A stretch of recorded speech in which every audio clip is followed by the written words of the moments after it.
Hey guys, welcome to Brief Recap.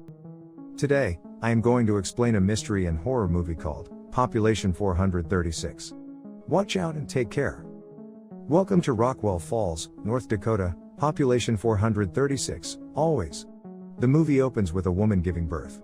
Elsewhere, a man in a truck is driving recklessly on the road. He eventually gets into an accident, and the truck explodes, killing him. At the man's funeral, his daughter, Amanda, starts acting up, saying that this is all wrong. The people immediately take her away, saying that she's sick. Sometime later, Steve Cady, an enumerator for the U.S. Census Bureau, comes to the town. On the way, he stops by a gas station, and asks for directions to Rockwell Falls. However, everyone ignores him. Steve finally reaches Rockwell Falls. Just as he crosses the border, he sees a woman fall off a horse. He is so engaged by her, that he drives over a pothole, and his car suffers flat tires. One of the deputy sheriffs, Bobby Kane, arrives and gives Steve a lift into town. Bobby takes Steve to their mayor, Gus, and Sheriff Jim. Mayor Gus gives Steve a warm welcome. Bobby then takes Steve to the house of Belma, an elderly woman who will be hosting Steve. Belma has a daughter, Courtney, the same woman who fell off the horse earlier. Elsewhere in town, the people vote to see who will be the next host, for their yearly festival. A woman named Ruby is selected. That night, Steve gets a strange nightmare. So, he wakes up, and goes down for some food. Courtney also arrives. They start talking about Steve's wife and daughter, who died in an accident a couple of years ago. The next day, Steve goes to eat at Belma and Courtney's cafe. There, Courtney reveals that she has never been out of Rockwell Falls, and would like to travel to other cities. Seeing her conversing with Steve so much, Belma calls her away. Meanwhile, another of the deputies, Deputy Christian, can be seen staring at Steve. Steve meets up with the town's data keeper, Harmony, who is pregnant. He notes that the town population has been 436 for a long time now, and asks how that could happen. Harmony says that things stay the same around here, which really isn't an answer, but okay. Steve asks about a particular family that he needs to take into his survey. Harmony avoids his question and leaves. That night, the little girl, Amanda, also gets the same strange dreams that Steve has. Dr. Griever says that she has a fever, and their treatment is the only way to cure it. The next day, Steve goes to Dr. Griever's clinic, where he sees a woman moving around in a stiff manner. Dr. Griever says that she just recovered from the fever.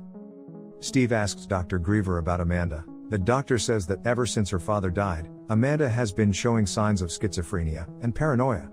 So, she's being cured here. He then leaves to check on a patient. Steve looks around and realizes that none of the certificates on the wall is a medical degree. As he's leaving, Steve sees Amanda staring at him from the window. So, he goes to the sheriff, and says that Amanda is not safe with Dr. Griever, as he does not have a proper medical education. Sheriff Jim defends the doctor, saying that the Griever family has been taking care of the whole town for over 100 years. To calm him down, Bobby takes Steve out to shoot some bottles. After they release some steam, Bobby tells Steve that he loves Courtney, and intends to marry her. Later, as Steve is going to his room, he sees Courtney undress in a very suggestive manner. However, he does not act on this and goes to sleep. That night, Steve gets another nightmare, just like the one from earlier. The next day, Steve sees the people that he saw before coming into town, the ones who ignored him. He calls them, but they ignore his calls again and leave. So, Steve goes into the general store, and asks about them. The store clerk says that they come into town sometimes, to drop supplies and leave immediately without staying. Outside, Steve asks a boy, Obi, about the fever that everyone is talking about. Obi says that people sometimes suffer from fever. Dr. Griever fixes them, but they always come back a little strange. So, Steve goes to Dr. Griever's home. There, he finds Amanda. She tells Steve that he will no longer be able to leave. The town will keep Steve no matter what. She tells him about her father who tried to leave as well, but got into an accident and died. Steve then sees a wound on Amanda's head, and gets angry that Dr. Griever is hurting her. So, he takes her out. Just then, Sheriff Jim arrives with Dr. Griever. The nurses quickly take Amanda back inside. Steve tells Jim that Dr. Griever is hurting Amanda. But, Jim again takes Dr. Griever's side, and says that this is how things have always been done in Rockwell Falls. Dr. Griever says that the fever is a sign from God, to stop the person from leaving. Later, Steve confronts Courtney, and asks her what the hell is going on in this town. Courtney says that the town is messed up. She wants to leave too. She asks him to take him with her, and then kisses him. After that, they start making love. Unknown to them, Bobby has also arrived just then.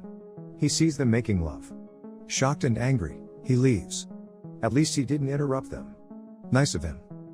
The next day is the day of the much-awaited festival. There, Bobby tries to confront Steve, but Courtney grabs his hand right in front of him and takes him away. Damn, that must hurt. As they dance, Courtney tells Steve about a cabin in the woods. He should go there, if he plans to escape. For the next part of the festival, Ruby, the hostess, goes up on a makeshift gallows. She puts on the noose. All the while, she's smiling like she won Miss America or something. As Steve looks in horror, a woman says that they do this every time their population crosses 436.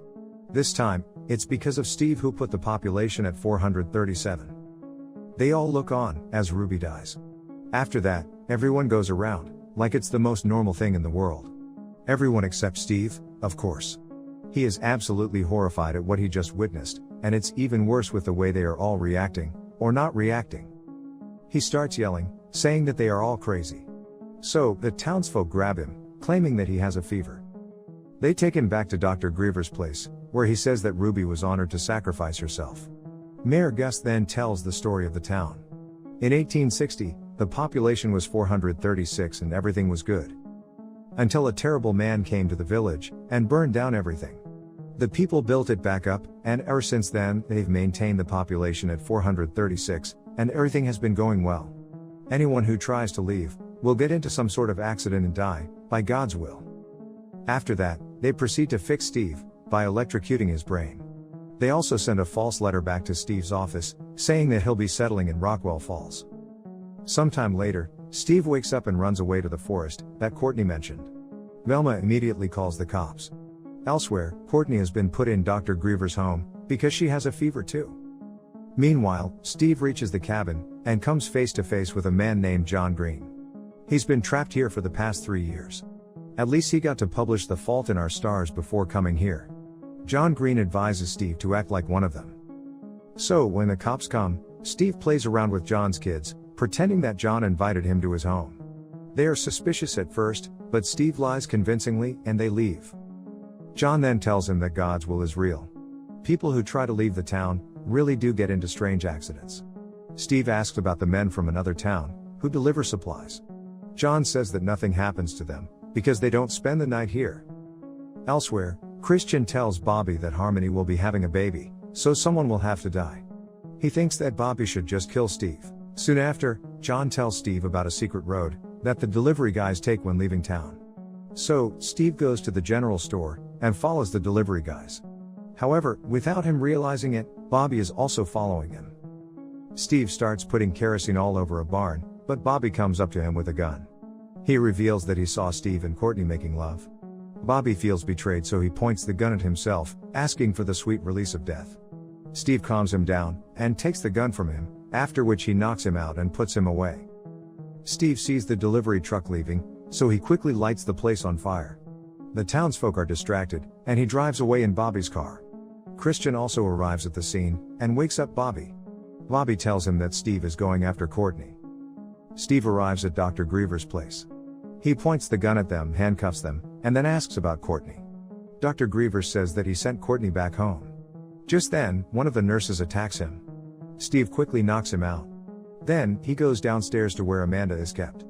There, he sees a chilling chart for a lobotomy, and a setup to that purpose. He also finds the missing family down there. They are living with the delusion that they are in their new home. Steve finds Amanda in another cell, and they quickly rush upstairs. There, they see that the cops have arrived.